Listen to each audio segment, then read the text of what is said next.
Hola a todos, bienvenidos a un podcast filosófico más aquí en El Pensamiento en Llamas. Y bueno, en esta ocasión vamos a hablar de tres conceptos en torno al budismo, que son el concepto de Indra, el concepto de karma y el concepto de dharma. Y bueno, me parece que una manera muy bonita y la verdad muy alegórica de explicar y comprender estos conceptos es a partir del capítulo quinto de una serie de Netflix que se titula The Midnight Gospel. Entonces, pues yo les recomiendo que vean esta serie porque esta serie es bastante didáctica para comprender pues ciertos conceptos si se tiene el suficiente background o la suficiente retroalimentación para comprender las explicaciones didácticas y también si se tiene la suficiente paciencia para seguir la serie, porque la serie está combinando tres elementos narrativos diferentes que convierten a la serie única en su tipo, porque pues está combinando el podcast, está combinando las tramas tradicionales propias de las series y también está combinando un cierto tipo de arte surrealista bastante simbólico que trata de transmitir otros mensajes de pronto que están por arriba de la trama o que van directo al inconsciente del espectador, ¿de acuerdo? Entonces, pues es una serie que hay que verla con calma para comprender todos sus mensajes, todos sus simbolismos y también todas las reflexiones que se están efectuando.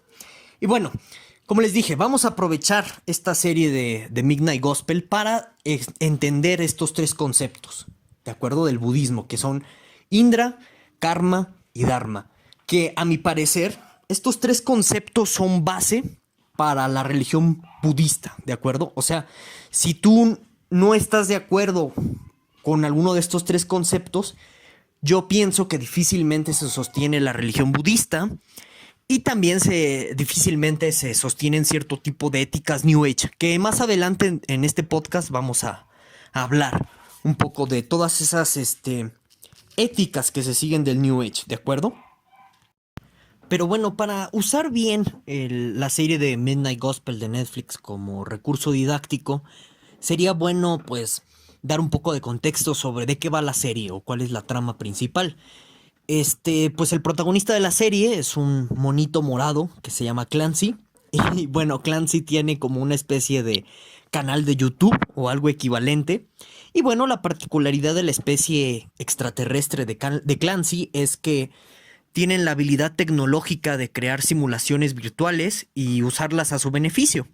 Y bueno, en el caso de Clancy está utilizando pues las simulaciones virtuales por computadora para hacer podcast, es decir, para ir con ciertos personajes de las simulaciones virtuales, entrevistarlas y que estas personas den su opinión sobre una gran variedad de temas, particularmente religiosos, espirituales, y pues sobre los psicotrópicos. Incluso hay un capítulo, por ejemplo, de la escritura, por qué escribimos, etcétera. Y bueno, en este capítulo en concreto que vamos a usar, que es el quinto, pues Clancy viaja a la simulación virtual de una prisión hecha por su ordenador o su computadora para destinar a todos aquellos personajes de la realidad virtual que por algo que denomina la computadora como miedo existencial, primero se han arrancado la lengua y han sido rebeldes ante el sistema, y entonces los manda a la computadora a esta prisión virtual. Y bueno, una de las particularidades de esta prisión virtual es que cada vez que alguien muere dentro de esa prisión virtual, tiene que reencarnar. Y cuando pasa por todo un proceso de reencarnación, se tiene que enfrentar al juicio de unas como deidades con muchos ojos que tienen que pesar el corazón del personaje que muere con una pluma que proviene de alguno de los animalitos que tienen los prisioneros de la prisión atados al cuello. Y bueno, estos animalitos están como representando el daimon socrático o el Pepe Grillo, porque parece que están efectuando como una especie de voz de conciencia y también como una especie de canal de comunicación, ¿de acuerdo? Porque los prisioneros no tienen lengua para hablar. Y bueno, cuando mueren cada uno de estos personajes, su corazón es pesado con una pluma, y esto es una clara referencia al libro de los muertos de la cultura egipcia, en donde las personas que morían, su corazón era pesado con una pluma, y si su corazón era más ligero que la pluma, entonces eran buenas personas y ya se les premia, y si no, pues se les mandaba al infierno. En este contexto del capítulo, si el corazón es más pesado que la pluma, tienen que volver a reencarnar y volver a experimentar todo desde el momento en que murieron. Entonces la idea es que pues los personajes pueden salir de este ciclo sin fin de reencarnaciones si se vuelven buenos, o bien si su corazón pesa menos. Y la manera en que puede llegar a pesar menos este corazón es mejorando en próximas vidas sus actos, ¿de acuerdo? Entonces, aquí ya tenemos un montón de elementos para comprender estos tres conceptos de Indra, Karma y Dharma, ¿no? Pero vamos a ir por partes, lentamente, ¿de acuerdo? No se me desesperen. En fin, entonces cuando Clancy llega a la prisión, pues siempre la computadora, mandaba a Clancy como en una especie de cometa o rayo. Y bueno, al penetrar este rayo o esta cometa en la prisión, genera un boquete o un hoyo, y entonces todos los prisioneros comienzan a amotinarse y hacen un desastre, un caos. Y bueno, con el monito en particular con el que va a aterrizar Clancy es con quien sostiene el podcast y la entrevista. Y ahí, a lo largo de todo el capítulo se nos muestra cómo este personaje es profundamente violento y mata a sus compañeros reos, mata a policías o bueno, a custodios que están ahí en la prisión.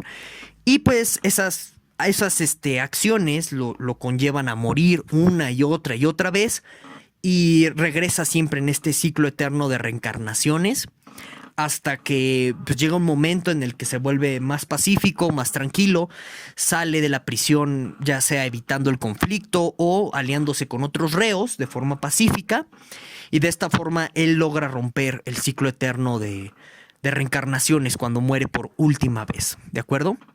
Y bueno, cuando pasa todas estas cinemáticas, ¿verdad? Dentro del capítulo de Midnight Gospel, es cuando Clancy está sosteniendo pues la entrevista con el daimon de este personaje del reo, ¿no? Al cual estamos enfocados dentro del capitulito. Y bueno, en esta conversación que sostiene Clancy con un pajarito que está representando el daimon de este reo que les comentaba, es cuando se empiezan a explicar un montón de conceptos budistas y también a reflexionar sobre ellos, ¿de acuerdo? Ciertamente, pues a partir de las cinemáticas ya podemos ir comprendiendo varias concepciones del budismo sobre la vida misma y el sufrimiento. Entonces, por ejemplo, el hecho de que dentro de esta prisión todos los reos estén condenados cada vez que mueren a reencarnar y a ser enjuiciados por estas deidades con muchos ojos, ya nos habla en primera instancia de la concepción budista en torno a la vida, a esta vida material o a esta vida corpórea o terrena. Para el budismo y también para el hinduismo,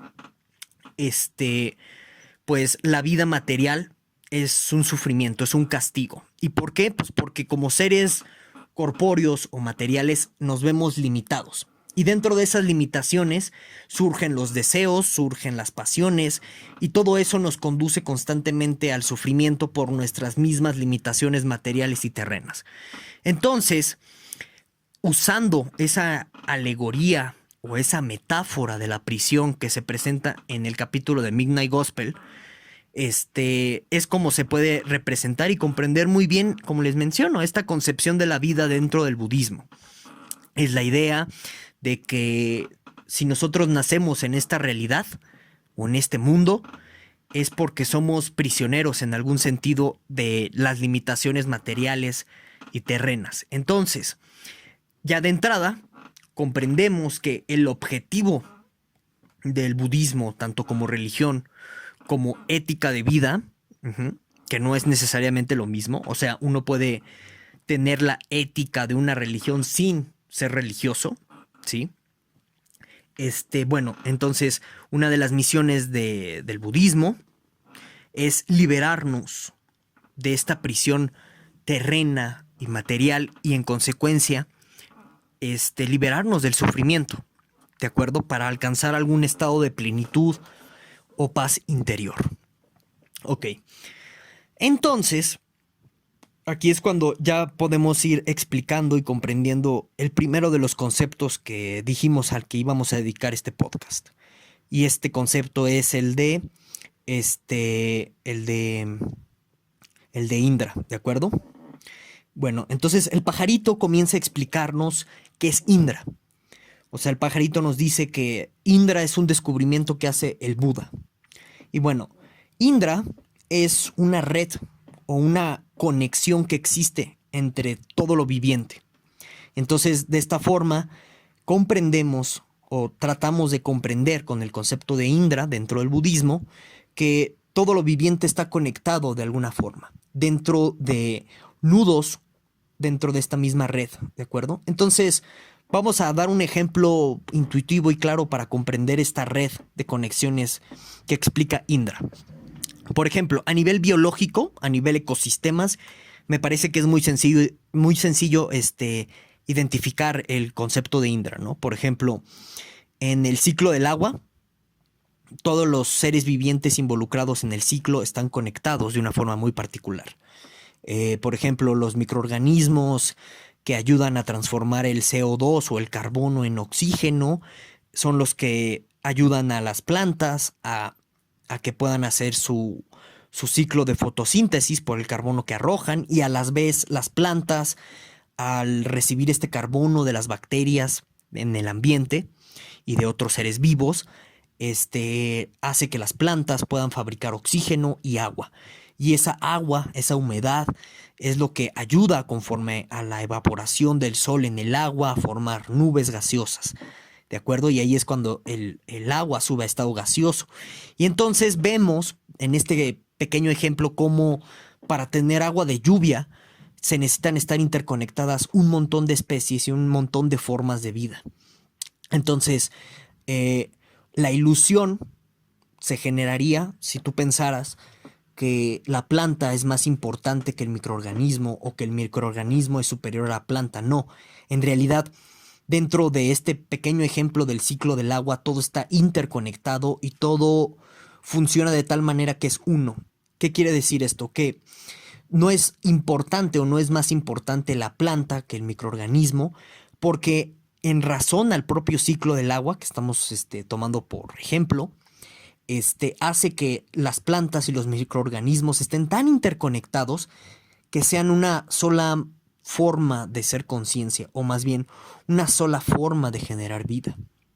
Y bueno, ya en un plano más, vamos a ponerlo social, nos damos cuenta de que todos estamos interconectados simplemente por el hecho de tener una sociedad de servicios, ¿no? O sea, por ejemplo, yo estoy hablando aquí a través de un micrófono gracias a que hay un montón de personas que trabajan en una planta de electricidad que me proporcionan la energía eléctrica, y a su vez también pues yo voy a poder subir este video a YouTube y ustedes lo van a poder escuchar gracias a que hay un montón de gente que está trabajando detrás de YouTube para que pues YouTube pueda subsistir, y a su vez para que ustedes me puedan escuchar hay un montón de gente que está haciendo otro montón de cosas, y así nos vamos. Y entonces nos damos cuenta, bajo el concepto de Indra, aplicado o ejemplificado en la sociedad, que nadie es más importante que otra persona.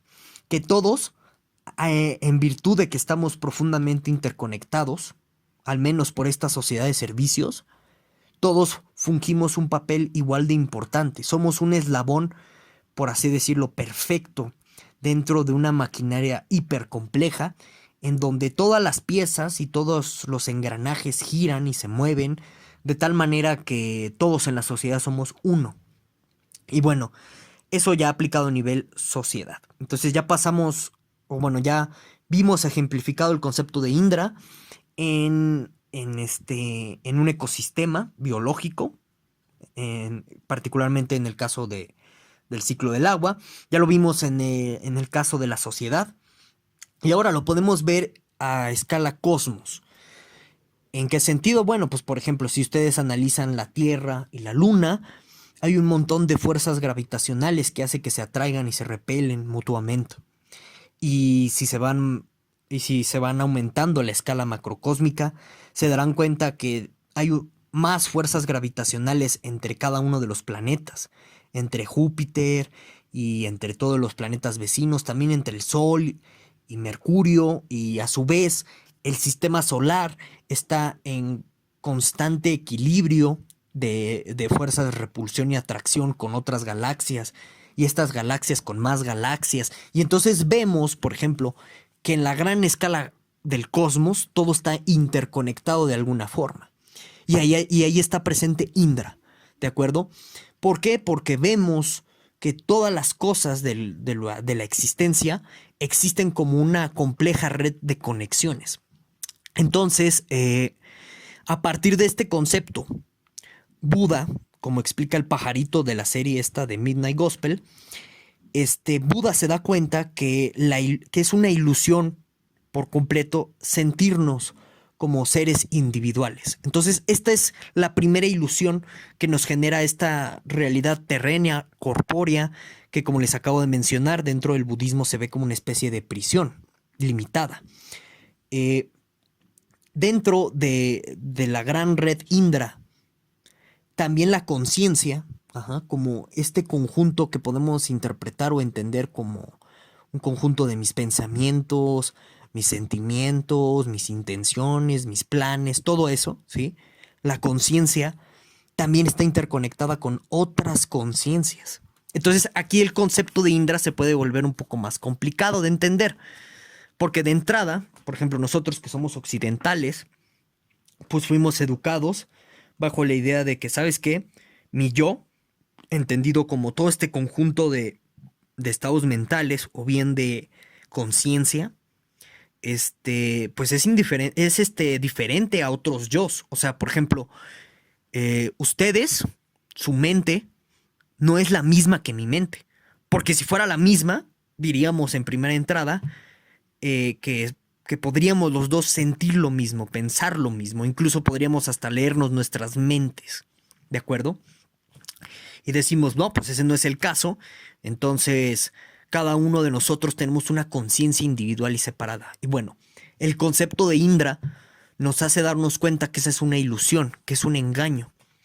Y fíjense, es muy interesante comprender cómo todas nuestras ideas, cómo todos nuestros sentimientos, cómo todos nuestros pensamientos están también interconectados.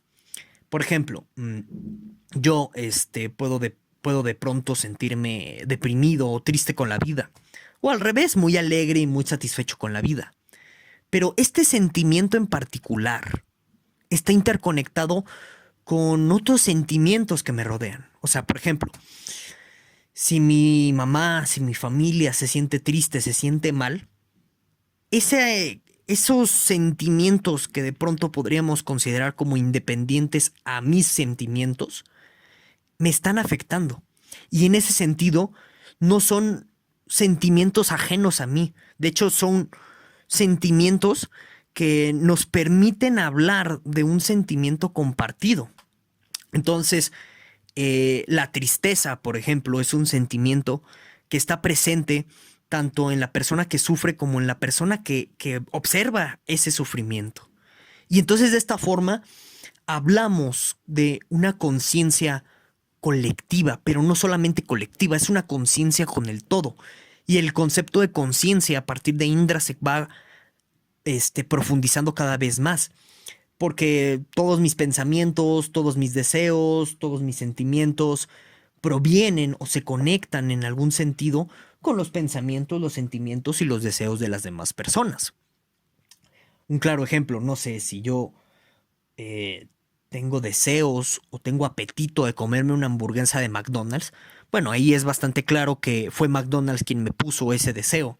O bien, es McDonald's quien se conecta conmigo y mi conciencia al propiciar esos deseos. Y entonces, la conciencia de McDonald's no es independiente de mi conciencia, compartimos una misma conciencia. Y bueno, perdón, y bueno, conforme vas escalando, vas haciendo más grande la escala macrocósmica de la conciencia, te das cuenta que no solamente eres tú con tus seres queridos que en alguna forma se conectan a nivel de la conciencia por algún sentimiento compartido, que se comparte ya sea porque lo sientas tú o porque es un efecto causado por las personas que sufren a tu alrededor. También es un sentimiento compartido por tu comunidad, tu país, tu planeta. Entonces, un claro ejemplo de ello es pues la crisis del bichito este que nos mantuvo a todos o que nos sigue manteniendo a muchos todavía en cuarentenas. O sea, el ver a tanta gente morir en hospitales, en ver a tanta gente ahorita que está perdiendo empleos y demás, genera una conciencia compartida a nivel internacional. Y de pronto a lo mejor no somos muy conscientes de ello, pero esa conciencia no es mía, o sea, no es una conciencia individual, es la conciencia de todos. Entonces noten que, por ejemplo, el concepto de Indra también nos sirve a nivel sociológico para comprender un montón de cosas a nivel de conciencia colectiva, ¿de acuerdo? Y bueno, el concepto de Indra cada vez se va haciendo más y más complejo y penetra el concepto incluso a los animales, a las plantas, al entorno. Y entonces, aquí viene la idea de que dentro de la concepción de Indra, cada conciencia es creadora. ¿Por qué? Porque pues, creo que ya es bastante obvio que cuando uno genera ciertos tipos de actos, se les corresponde una reacción psicoemocional en otras personas. Entonces, en este sentido, es que uno puede ser una conciencia creadora. Entonces, por ejemplo, yo que estoy haciendo este podcast, estoy generando algún tipo de efecto en ti o en todos ustedes que me están escuchando, porque genero una conciencia. Entonces, el pajarito en esta serie de Midnight Gospel dice, pues, una frase muy interesante que se le atribuye a Buda, ¿no? El pajarito, que es, cada conciencia es un microdios o es un dios. Entonces, cuando uno se reconoce como esta conciencia interconectada, o bien como una conciencia que está afectada constantemente por el todo y que a la vez esta conciencia es un todo, tiene la facultad o el poder de transformar su realidad. Entonces, no sé si a lo mejor ustedes han escuchado, probablemente sí, cosas así de tipo coaching al estilo de Coelho y Jodorowsky, de querer es poder y que tú creas tu realidad con pensamientos bonitos y positivos. Es una tergiversación del concepto de Indra, porque en realidad, o sea, el budismo no te dice, no, pues siéntate y decreta y con eso vas a transformar la realidad. No, más bien la idea es que actuando tú vas generando conciencia en la realidad. También cuando no haces, generas conciencia. Entonces, esto es algo muy interesante que lo podremos vincular como por ejemplo con el imperativo categórico de Kant. La idea es que en Kant, cuando tú actúas de cierta forma, universalizas tu acción y la haces deseable a todo el mundo. Entonces, cuando, por ejemplo, tú dices mentiras dentro de la ética kantiana, le estás mandando un mensaje a los demás de que de que decir mentiras es algo aceptable. Y de esta forma, tú estás universalizando tus acciones como algo moralmente aceptable. Y como no deseamos vivir en un mundo de mentiras, por eso dice Kant, no mientas. La idea con respecto a Indra y nuestras acciones es igual o es similar a esta ética kantiana. La idea es que cada vez que tú actúas, estás generando conciencia en los demás, es decir, estás teniendo un impacto en sus vidas. ¿Por qué? Porque todas nuestras conciencias es una misma.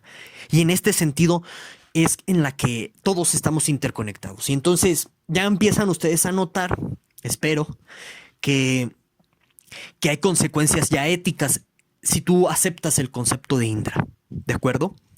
Bueno, ahora pasamos al siguiente concepto que íbamos a explicar, que es el concepto de Dharma.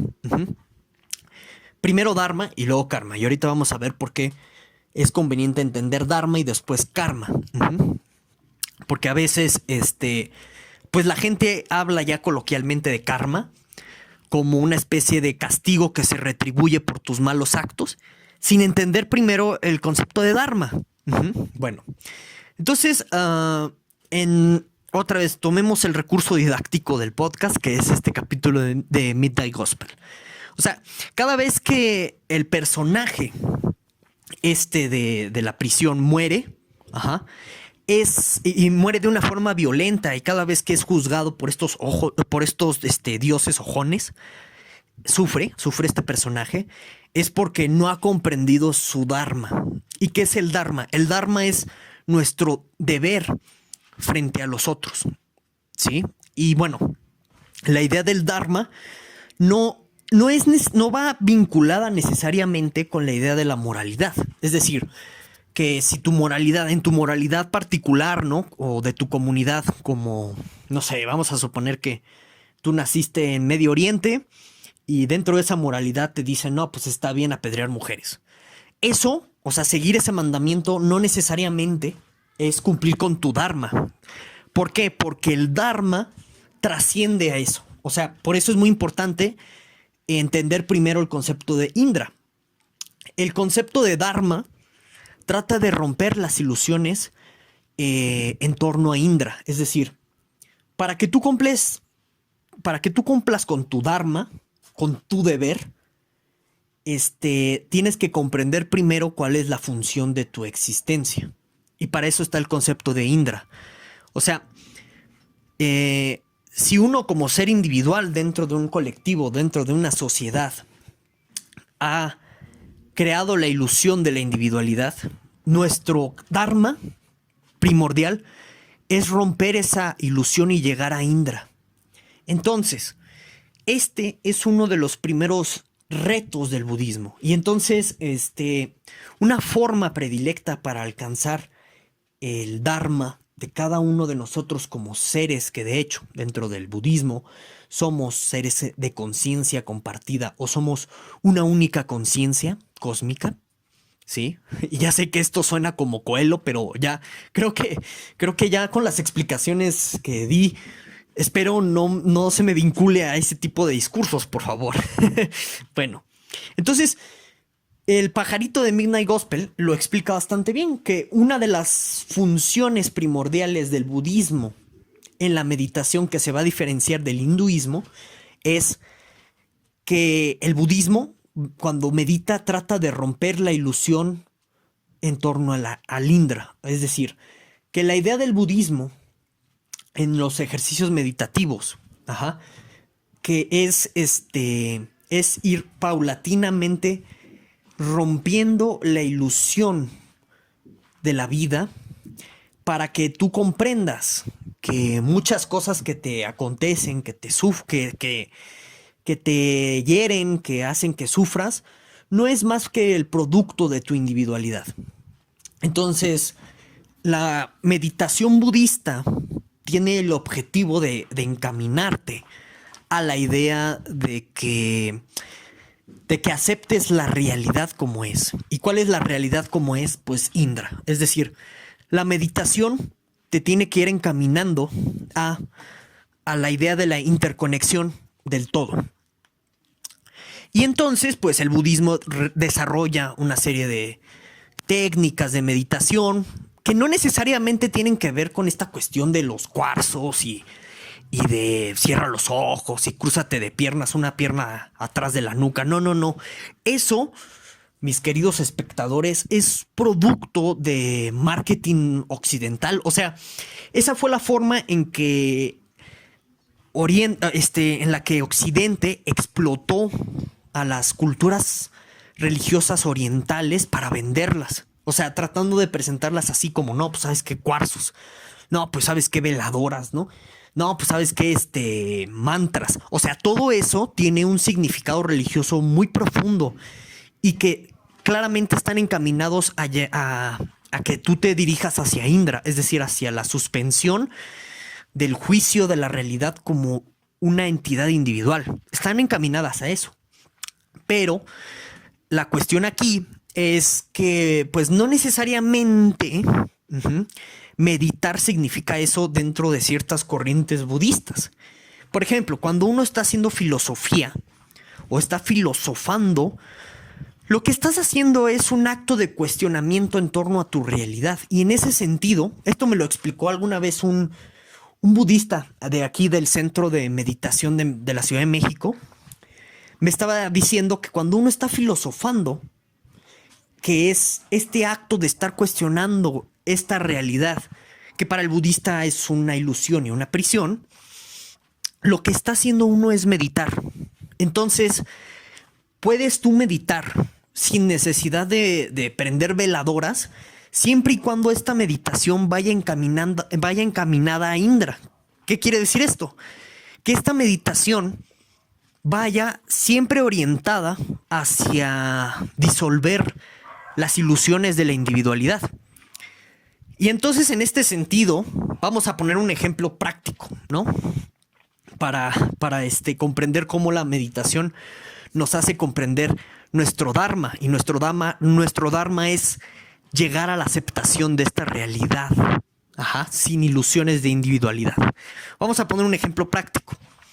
Vamos a suponer, no sé, que pues yo estoy triste porque perdí un empleo, ¿no? Y eso me duele porque a lo mejor yo quería, no sé, pues tener ese empleo y pues vivir de ese empleo, y a lo mejor, no sé, como pues hubiera estado padre tener ese empleo por el reconocimiento social, a lo mejor por ciertas prestaciones, qué sé yo. Bueno, todo eso es una ilusión, te diría el budismo. ¿Por qué? Estás sufriendo por la idea de que todo eso te afecta, y no hay como tal algo que te esté afectando como individuo.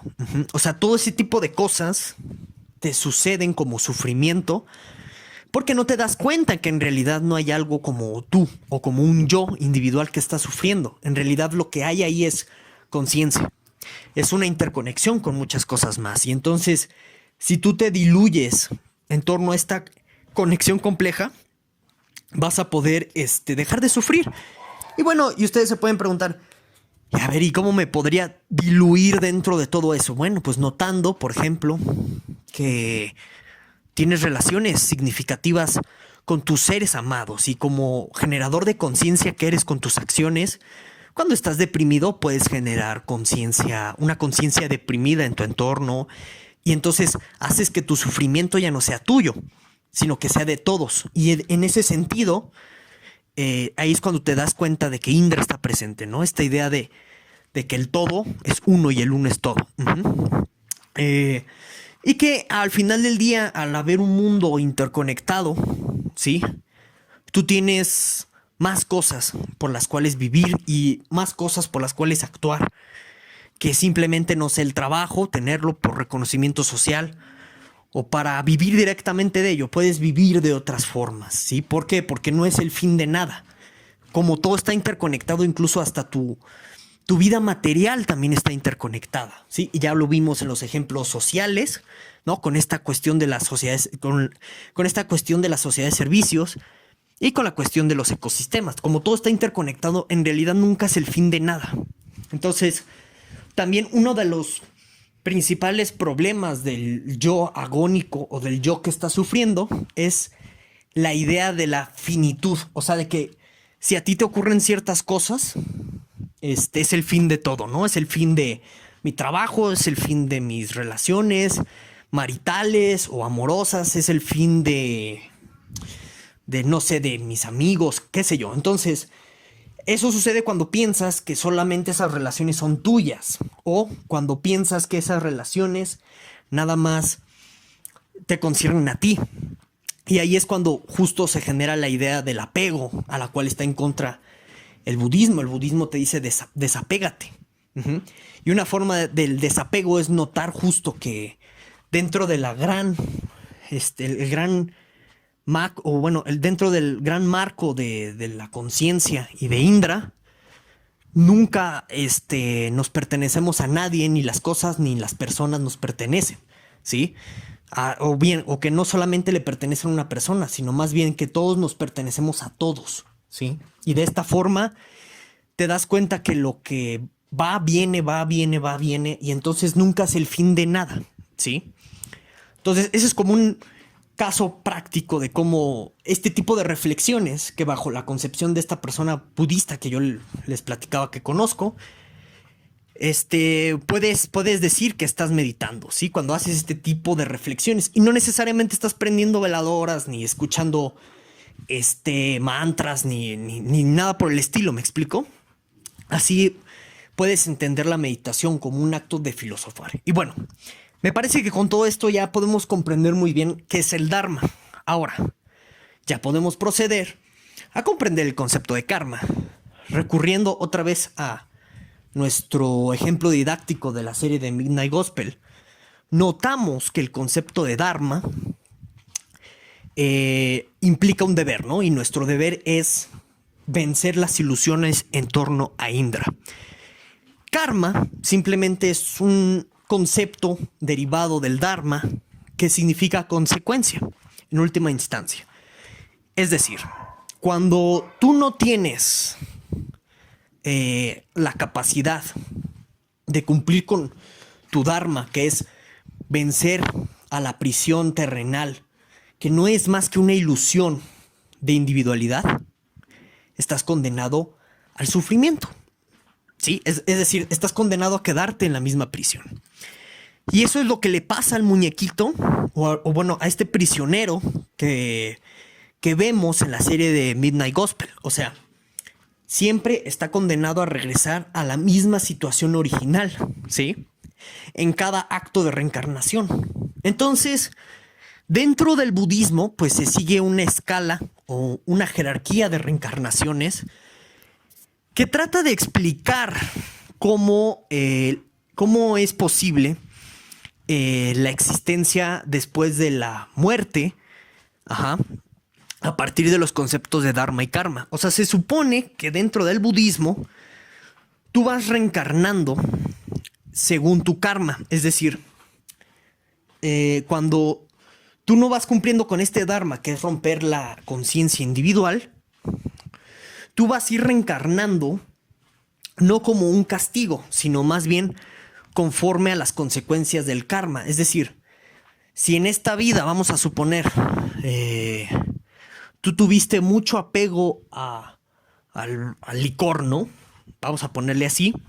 Pues bueno, las consecuencias de ese karma, ¿sí? Están generadas en el sentido de que, pues, vas a ocasionar una conciencia, vas a ocasionar dolor y sufrimiento a todas las personas que te rodean, y que te ven en ese estado etílico. Entonces, para que tú puedas liberarte de estas consecuencias, vas a tener en tu próxima vida que experimentar ahora como una persona afectada de las personas que eran aficionadas o que vivían con un gran apego al alcohol. Entonces a lo mejor reencarnas como un hijo de un alcohólico o reencarnas en un ambiente rodeado de alcohólicos, algo por el estilo.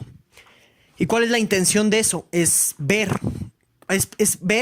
las consecuencias que tú generaste en otra vida y que las comprendas y las interiorices para que puedas trascender la ilusión de la individualidad que te llevaron a esos actos destructivos o que generaron destrucción en las conciencias de las demás personas, y de esa forma puedas comprender que por ahí no era el camino del Dharma.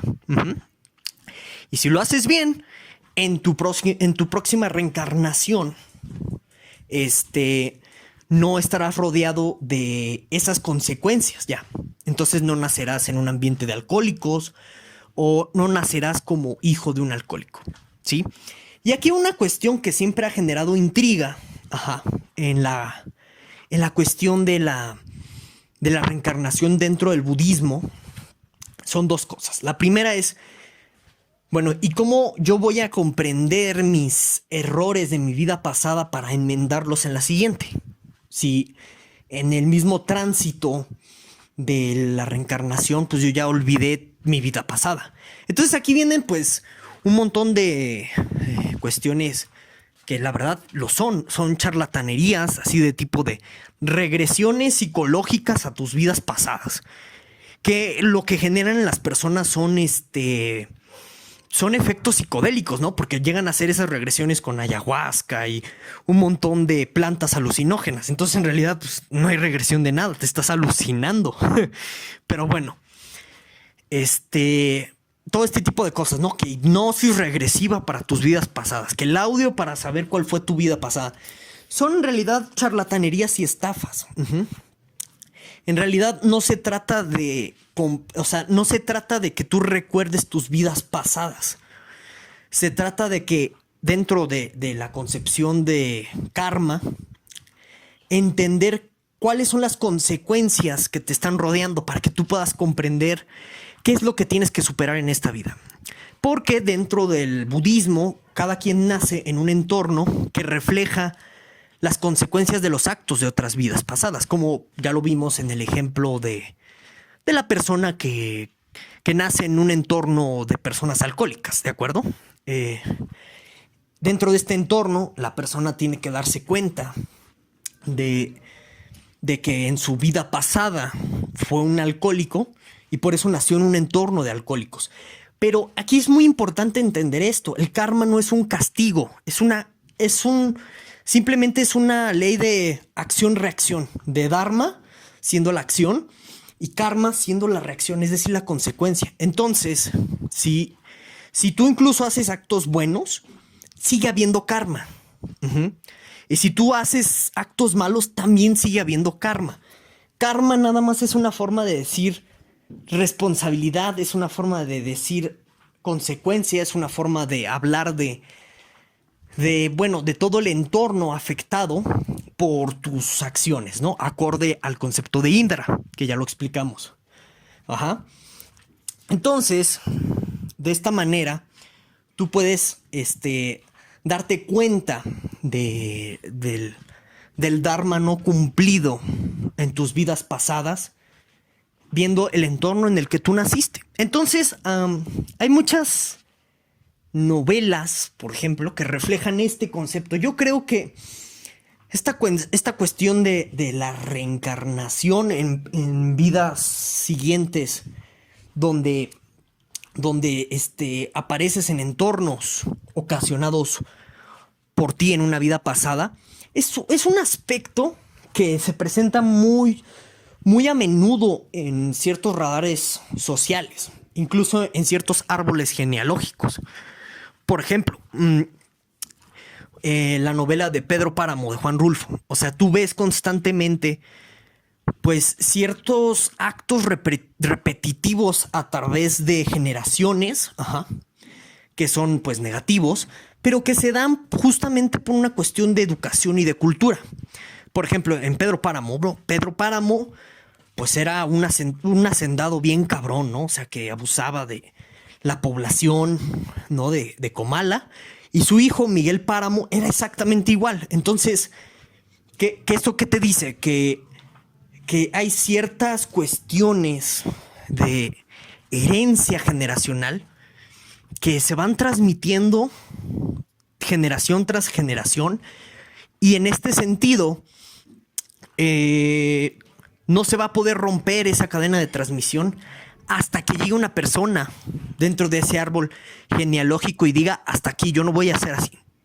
Cuando se rompa esa transmisión, podríamos decir que se ha superado un karma familiar ahí, por ejemplo. O sea, se ha superado una serie de consecuencias nocivas en torno a cierto tipo de conductas, y se superan con un descendiente que diga: hasta aquí, yo ya no voy a seguir haciendo eso. ¿Ok? Entonces, hay muchas cosas interesantes. Por ejemplo, otro caso que podría ilustrar muy bien esto del karma generacional. En la serie de Dark, de Netflix también, es interesante, por ejemplo, que los Nielsen siempre hay casos de infidelidad, ¿no? Entonces, la abuela Nielsen, Agnes, era infiel. El papá Tronte Nielsen también era infiel, y Ulrich Nielsen también es infiel. Entonces, ahí tú ves un karma generacional. Es decir, una misma conducta que genera una serie de consecuencias que a su vez generan más consecuencias y se van transmitiendo generación tras generación, porque son aprendizajes adquiridos. Y de esta forma podemos comprender el concepto de karma, ya no tanto con una connotación religiosa, ¿sí?, sino como lo que realmente es. O sea, es está muy acorde a la idea de Indra. ¿Por qué? Pues porque, como les acabo de mencionar, en virtud de que todos somos una misma conciencia conectada, cada vez que tú haces un acto, ese acto va a repercutir en todo el cúmulo de conciencias. Y entonces, dada esa repercusión, tú tienes un karma entendido como consecuencias que se expande a través de todo Indra. Y por eso tú podrías decir, bueno, es que si nací en una cierta familia, con una cierta clase de problemas, es porque esos problemas ya son heredados. Y mi misión como persona que ha nacido en esta familia es romper con esa cadena de transmisión, romper con todos estos problemas que en algún sentido yo voy a heredar por cuestiones de educación familiar, ¿sí? Entonces, de esa forma tú superarías ese karma, o sea, tú superarías todas esas consecuencias generacionales y pues cumplirías con el Dharma, que es, ¿qué? Otra vez, ¿no? Que es llegar a romper las ilusiones en torno a Indra. Entonces, todas esas consecuencias nocivas del karma, ¿cómo las rompes? Pues dándote cuenta de esta interconectividad tan compleja de la conciencia y cómo tus actos repercuten en los actos de otras personas y en sus conciencias, etc. Y por eso tú tienes que romper las ilusiones de la individualidad y todos los actos inspirados en la individualidad, ¿de acuerdo? Para romper las ilusiones de Indra. Y bueno, pues como podemos ver, me parece ya para concluir este podcast, o sea, podemos tener las nociones de Indra, Dharma y Karma sin la connotación religiosa, que justo eso trata de transmitir el capítulo de Midnight Gospel que usamos como ejemplo didáctico de todas estas nociones. Y cómo las podemos tener a través de una ética de vida, o más bien como una, pues sí, como una ética de vida. Es decir, yo me voy a comportar conforme a estos principios porque considero que me pueden llevar a cierto tipo de serenidad de alma, cierto tipo de felicidad y además porque considero que esta ética no daña a otras personas. Entonces la adopto sin necesidad de creer en Buda como un iluminado, ni de creer en la reencarnación, ni en el nirvana, ni este tipo de cosas, ¿de acuerdo? Ok, bueno, entonces ya para finalizar este podcast me gustaría mencionar pues algunas críticas que se le suelen hacer a las éticas budistas o a esta ética que se puede derivar al menos de estos tres conceptos esenciales del budismo, que como les dije, si ustedes los rechazan, pues la religión budista no se sostiene, ni tampoco las éticas budistas que derivan de ellos. Bueno, entonces una crítica común que se le suele hacer al budismo es que pues es una ética de corte colectivista. ¿Por qué? Pues porque al negar la cuestión del individuo, por considerársele a la idea del individuo como una ilusión, se encamina a las personas a la idea de asumir ciertos tipos de éticas colectivistas que pueden servir muy bien a los intereses de un tirano, a las dictaduras de Estado, o bien a un grupo de individuos que no procuran los intereses de minorías. Ok, bueno, pues esa crítica está presente, pero yo considero que no tiene en realidad relevancia en torno a las éticas budistas porque, si ustedes se dan cuenta, el concepto de Indra no permitiría que tú menoscabaras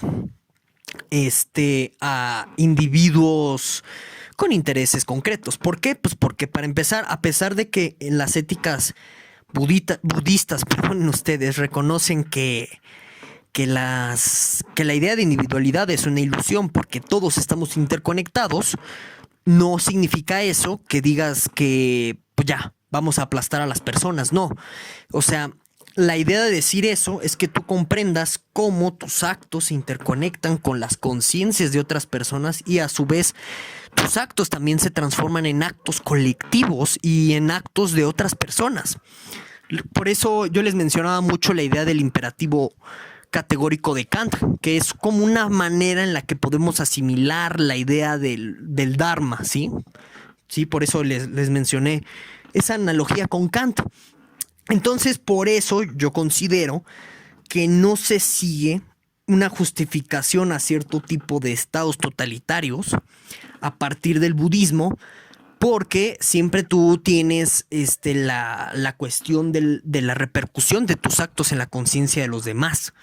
Entonces, no está inhibiendo o no está rechazando el budismo la idea de que hay que respetar los intereses ajenos. Al contrario, es una idea de que hay que reconocer los intereses de todos, pero en tanto colectividad, en tanto un todo unificado. Entonces, en este sentido, dentro de esta misma idea de un todo colectivo, no se permitiría o no se vería como algo permisible el que tú abusaras a partir de una justificación de una ética colectiva de ciertos individuos y de sus intereses, porque de nuevo eso sería entender a ese individuo como un elemento aparte o como un elemento que está escindido, por así llamarlo, de la conciencia del todo. Y no, ese individuo también es parte del todo. ¿De acuerdo? Entonces, por eso mismo tú tienes, por ejemplo, ideas éticas en torno al vegetarianismo en el budismo, también en el hinduismo. Quizá no hable mucho de la distinción entre hinduismo y budismo, porque es bastante compleja y yo creo que eso sería como tema de otro podcast. Es decir, ya llevo más de 50 minutos, entonces en unos cuantos minutos ya le voy a parar. Y bueno, yo creo que esa ha sido como la principal crítica que se le ha hecho a las éticas que se siguen de los principios budistas o de estos conceptos que acabamos de ver. Y creo que ya dije el por qué creo que esa objeción, ¿no? De que pues una ética budista podría ir en sintonía con pues ciertos gobiernos totalitarios. Yo creo que esa objeción no tiene lugar ni cabida, porque pues ya expliqué cómo el concepto de Indra no implica ignorar los intereses de particulares, ¿no? Sino al contrario, es la idea de integrar los intereses de todos en una idea de conciencia única y unificada, ¿de acuerdo? Ok. Y bueno, pues eso sería todo por hoy, por el podcast de hoy. Si les gustó y quieren que hable de otras cosas, pues no olviden dejármelo en los comentarios. Y bueno, sí, cierto. Bueno, antes de despedirme, rapidísimo, voy a hacer un par de comentarios, así rápidos, rápidos. Lo siento muchísimo, casi se me olvidaba. En torno al podcast anterior, ¿no? De qué es la filosofía. Entonces, por ejemplo, rápido, ¿no? Vamos a hacer varios comentarios, un par. Hay dos de suscriptores. El primero es de Esteban Araya y dice: para mí la filosofía es un saber de segundo grado, depende de las armas que le puedes proveer las ciencias, las artes, la historia de su propia disciplina. También considero que ciencias como la biología pueden presuponer ciertos conceptos y a lo mejor puede malinterpretar otros. La filosofía clarifica estos conceptos. Existen conceptos como la libertad que para entender debemos ver qué nos dicen las ciencias o los saberes donde este concepto participa. La literatura, la neurociencia, la física pueden ser en este caso el ejemplo. También creo que podemos crear conceptos o interpretaciones del mundo. El significado de algunos conceptos pueden mutar. Ok, entonces aquí Esteban Araya está entendiendo la filosofía como una especie, más que de un saber de segundo grado, yo diría que está interpretando a la filosofía como una técnica o un modo de clarificación conceptual. Entonces, esa forma de entender es bastante cercana, por ejemplo, al primer Wittgenstein y al segundo Wittgenstein, ¿no? Que ya hicimos pues 2 sesiones en el curso de filosofía del lenguaje al respecto. Pues sí, o sea, como yo lo mencioné, ¿no? En el podcast de qué es la filosofía, pues yo no pienso que exista una definición única de qué es filosofía, sino lo que hay son como diferentes usos del término filosofía. Y claro, pues sí, hay un uso de filosofía que se puede entender así, como clarificación conceptual. Ahora, quizá ahí la pregunta que yo le haría a Esteban Araya es si esa clarificación conceptual no podría ser privativa de la filosofía. Es decir, ¿qué tal si esa clarificación conceptual no la podrían efectuar, pues no sé, un abogado, un científico, un físico? ¿Sí me explico? Entonces perderíamos como cierto rasgo particular de la filosofía, porque parece que clarificar conceptualmente lo podría hacer cualquiera. Y bueno, dentro de la formación filosófica parecería que este que se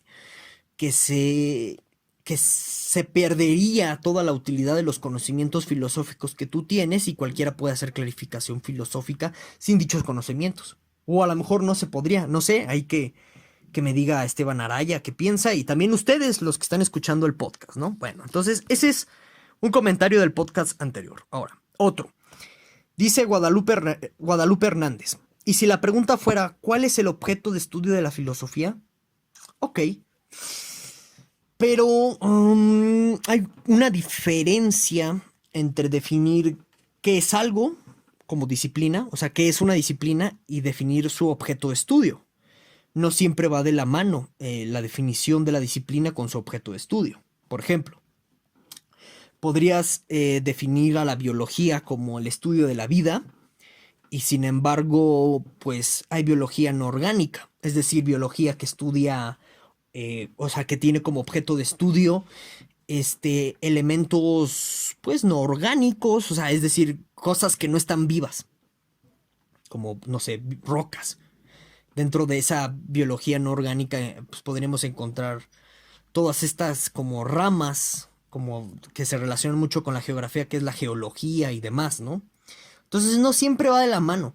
Entonces tú podrías tener como objeto de estudio de la filosofía algo así como, pues no sé, cierta clase de pensamientos de carácter metafísico, ¿de acuerdo? Pero no por eso la filosofía sería eso. O no sé, que me diga Guadalupe qué piensa, o que me digan ustedes qué piensan. Y bueno, esos son todos los comentarios al podcast anterior. Y bueno, si tienen algún comentario o observación que hacer en este podcast, pues adelante, ya saben que aquí no hay ninguna secta en el pensamiento en llamas y todos los comentarios son bienvenidos. Y bueno, dicho todo esto, hasta aquí vamos a concluir el podcast número 3. Muchas gracias por escuchar. Nos vemos hasta la próxima.